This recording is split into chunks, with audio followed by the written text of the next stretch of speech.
Et salut, je vous retrouve aujourd'hui pour une nouvelle vidéo. Alors je vous retrouve pour un update classique, donc c'est les classiques que j'ai lus depuis le début de l'année et surtout je les ai tous lus pratiquement pendant ce confinement. Donc j'ai 5 livres à vous présenter, donc je vais aller assez vite. J'ai d'abord lu donc Un amour de Swann qui fait partie du côté de chez Swann, qui fait partie de À la recherche du temps perdu de Proust. Donc c'est publié ici chez Folio Classique. Donc Un amour de Swann, c'est qu'une partie qui fait à peu près 200 pages. Et donc dans ce livre on va suivre l'histoire de Charles Swann qui est éperdument amoureux d'Odette de Crécy et il va essayer de vaincre la jalousie qu'il va ressentir pour elle, enfin envers les hommes qui la côtoient, vous avez compris. Et voilà, c'est un peu ça le speech d'Un amour de Swann en fait. Donc ce livre, j'avais vu le film avant de le lire parce que je vous explique, c'est que je devais le lire avant les vacances de Noël, je l'ai bien sûr lu, je crois vers les vacances de février, hein. C'est Brenda et la prépa et Un amour de Swann, c'était une grande histoire ça, hein, encore. J'ai pas du tout aimé ce livre, j'ai vu le film avant du coup, il est lent, vraiment très lent, et voilà, et les personnages ils sont un peu chiants, et du coup j'ai lu le livre. Je pense que clairement À la recherche du temps perdu, c'est pas le genre de livre que je lirais pour mon plaisir, là je l'ai lu pour les cours. Par contre il y a vraiment une vraie réflexion sur la jalousie, sur le fait que personne ne peut t'appartenir en fait, que ça sert à rien d'être jaloux. Et en fait je pense que c'est aussi une des raisons pour lesquelles j'ai pas aimé le livre, parce que je suis extrêmement jalouse dans ma vie et que ça me disait, en fait en lisant ce livre, ça disait un peu Brenda, tu vois pas, ça t'apporte que des problèmes d'être jalouse, tu n'as pas le droit d'être jalouse, et moi ça m'énervait du coup. Je pense que c'est aussi pour ça.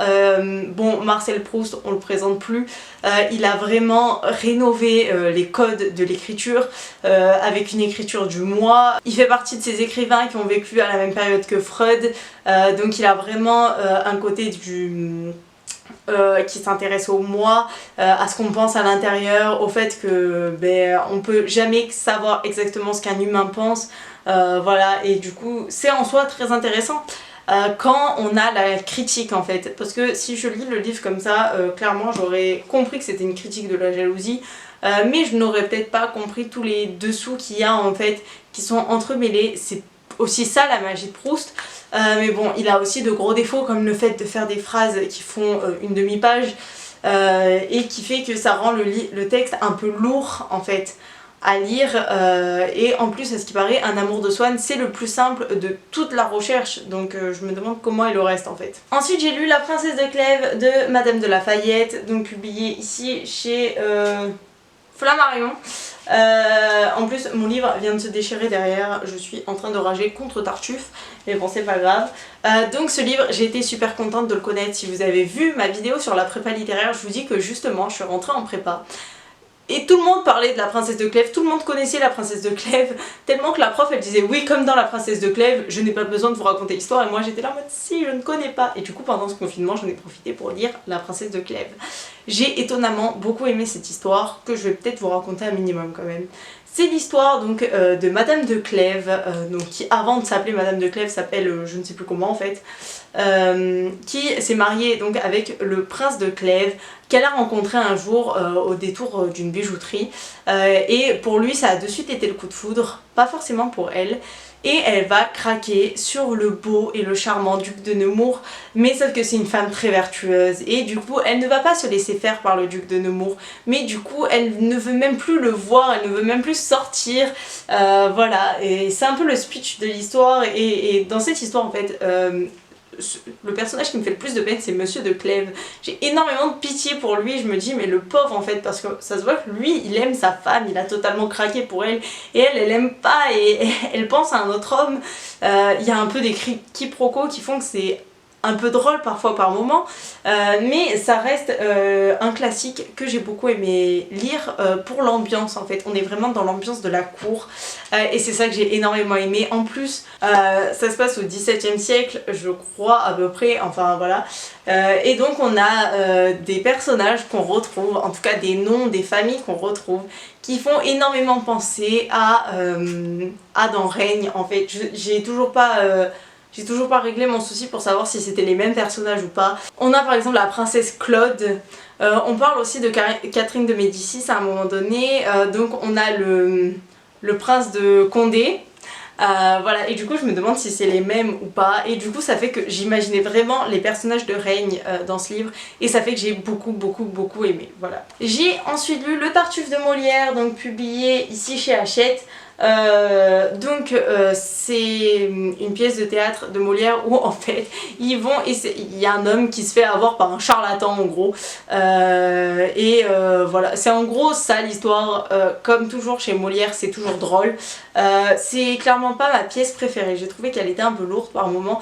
J'ai beaucoup d'autres pièces de Molière que je préfère, mais je me suis dit pourquoi pas le lire, surtout que c'est assez court. Comme toujours, hein, une pièce de théâtre, mais c'est clairement pas ma pièce préférée. Il y a vraiment une critique de ces hommes riches qui se font avoir un peu par des charlatans, et qui en plus tournent le dos à leur famille, genre voilà. C'était un peu drôle par moments, mais bon voilà. J'ai ensuite lu Candide ou l'Optimiste de Voltaire, publié chez le Folio. Alors ce livre, je ne l'avais pas lu non plus, je ne savais pas grand chose de Candide, je savais juste qu'on parlait à un moment de l'Eldorado. C'est la seule chose que je savais pas grand chose sur l'Eldorado, je pensais que c'était un pays très riche, un peu le pays imaginaire dans Peter Pan, et du coup j'ai appris énormément de choses. Comme vous le voyez, j'ai mis plein de petits post-it, parce que j'ai beaucoup aimé, donc il y a énormément une critique de la société qui est énorme. C'est Voltaire, c'est un philosophe des Lumières, même si il n'est pas très ouvert d'esprit en soi, hein, Voltaire, hein, on va pas se mentir. Il y a énormément de passages que j'ai beaucoup aimé, je trouve que ça se lit très vite, ça se lit un peu comme limite un livre d'aventure, c'est ça qui est super avec ce livre. Et voilà, je vous le recommande beaucoup si vous avez jamais lu Candide, c'est vraiment un livre à lire. Voilà, et c'est un livre à lire notamment pour la prépa, parce que, ou même pour tout simplement si vous voulez faire une dissertation au bac, je pense qu'il faut forcément passer par Candide. Il est vraiment très intéressant, moi j'ai beaucoup aimé. Je vous raconte pas trop le résumé parce que vous pouvez trouver des résumés très détaillés sur internet. C'est pour ça que je vous raconte pas trop les résumés de ces livres, parce qu'ils n'ont pas de grand intérêt. Mais je pense que c'est vraiment un livre intéressant si vous voulez une critique de la société, une critique de l'avarice, une critique de la société de consommation. Voilà, vous êtes servis. Et pour finir, j'ai lu 12 nouvelles contemporaines sur le regard du monde, donc publié chez Gallimard. Ce livre, je l'avais acheté parce qu'à l'intérieur il y a Pauvre petit garçon de Dino Buzzati. Si vous avez jamais lu cette nouvelle, s'il vous plaît, essayez de la trouver sur internet ou quoi que ce soit. C'est une nouvelle qui vous retourne le cerveau, c'est une nouvelle qui... C'est la meilleure nouvelle que je n'ai jamais lue de ma vie en fait. Voilà.